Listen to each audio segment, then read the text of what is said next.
치앙마이 란나의 마지막 왕은 깨오 나와라십니다. 그에게는 4명의 부인에게서 낳은 4남 2녀 6명의 자식이 있었습니다. 그 자식 중 장남이 바로 이 이야기의 주인공인 짜오 너이 수카셈입니다.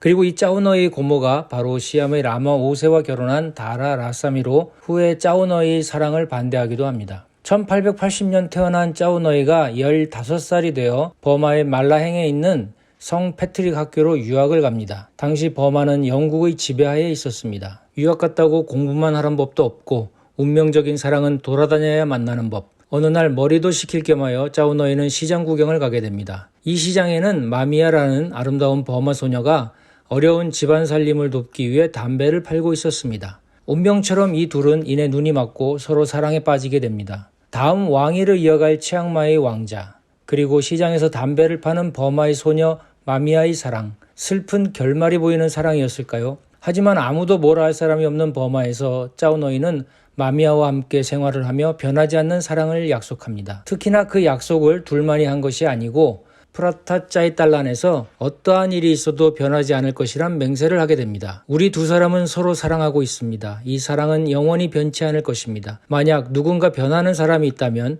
누군가 먼저 배신하는 사람이 있다면 그는 평생 고통 속에 살 것이며 일찍 죽게 될 것을 맹세합니다. 란나 역사를 보면 이런 약속을 하고 지키지 않아 화를 당하는 경우들이 종종 나옵니다. 란나 4대 파야캄프도 절친과의 약속을 지키지 않아 맹세한 대로 강에서 악어에 물려 죽기도 했습니다. 사랑하는 사람을 만나 행복한 나날을 보내던 치앙마이 왕자 짜오 너이와 버마의 평범한 소녀 마미야에게는 헤어질 날이 다가옵니다. 이제 귀국해야 하는 짜오 너이. 두 사람은 이대로 헤어질 수 없었을 것입니다. 따라서 마미야를 남자로 변장시킨 후 장사꾼들과 함께 몰래 치앙마이로 데려갑니다. 그리고 아직은 알려지면 안 되기에 마미야는 다른 사람들 눈을 피해 숨어 살게 됩니다. 그런데 왕궁으로 돌아온 짜오 너이, 그를 기다리는 것은 청천벽력 같은 결혼 소식이었습니다. 왕족은 왕족과 결혼해야 하는 법, 짜오 부하누안과 이미 어른들끼리 약속을 마친 상태였습니다. 어쩔 수 없이 약혼을 하게 된 짜오 너이는 더 이상 진심으로 사랑하는 마미야를 숨겨둘 수만은 없기에 마침내 사실대로 털어놓게 됩니다. 하지만 돌아온 대답은 당연히 반대뿐이었습니다. 그 누구도 그 둘의 사랑을 좋게 보지 않았습니다. 시암에서 왕비로 있던 다라 라사미 또한 이 둘의 결혼을 반대했는데 사실 두 사람이 사랑을 이루기에는 장애가 너무 많았습니다. 왕족과 평민의 사랑,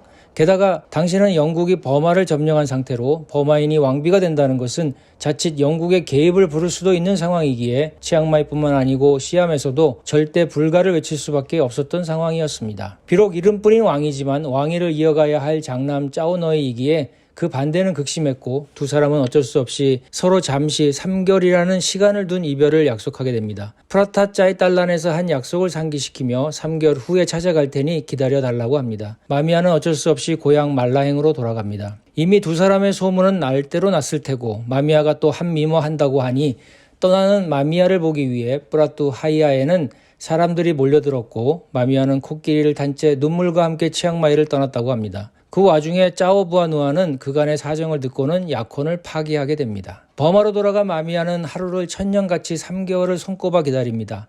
하지만 짜오 너이는 나타나지 않았습니다. 아니 못했을 것입니다. 이후 마미야는 변함없는 사랑의 증표로 부처님에게 귀하게 되고 짜오 너이는 한동안 시암에 불려가 활동하며 왕족 가운데 최고 미인이라는 짜오 부하춤과 결혼을 하게 되고 치앙마이로 다시 돌아옵니다. 마미야는 짜오 너이의 결혼 소식을 듣고 그를 만나러 치앙마이로 가게 됩니다. 그런데 마미야가 그를 만나려 했던 이유는 그녀와 한 약속을 지키라고 하려는 것이 아니라 말라행에서 했던 자신과의 약속을 잊고 행복하게 살라는 말을 전하고 싶어서였습니다. 하지만 짜오 너이는 그녀를 차마 만날 수 없었고 자신의 루비 반지만 대신 전해주게 됩니다. 그렇게 두 사람의 인연은 끝이 나고 짜오 너이와 짜오 부하춤의 결혼 생활도 행복하지 못했으니 마미야가 치앙마이로 그를 만나러 온 그날 이후 짜오 너이는 6년여를 술독에 빠져 살다가 알코올 중독으로 1913년 33살의 젊은 나이로 죽고 왓수안독에 묻히게 됩니다. 그리고 마미야는 출가인으로 평생을 홀로 살다가 생을 마감하며 이 둘의 비극적인 이야기도 막을 내립니다. 다라 라사미는 짜오 너이에 대해 이렇게 말했다고 합니다. 그 아이는 부인 짜오 부하춤을 사랑하지 않았어요. 술로만 세월을 보내다 결혼 몇 년 후 겨우 30을 넘기고 죽었지요.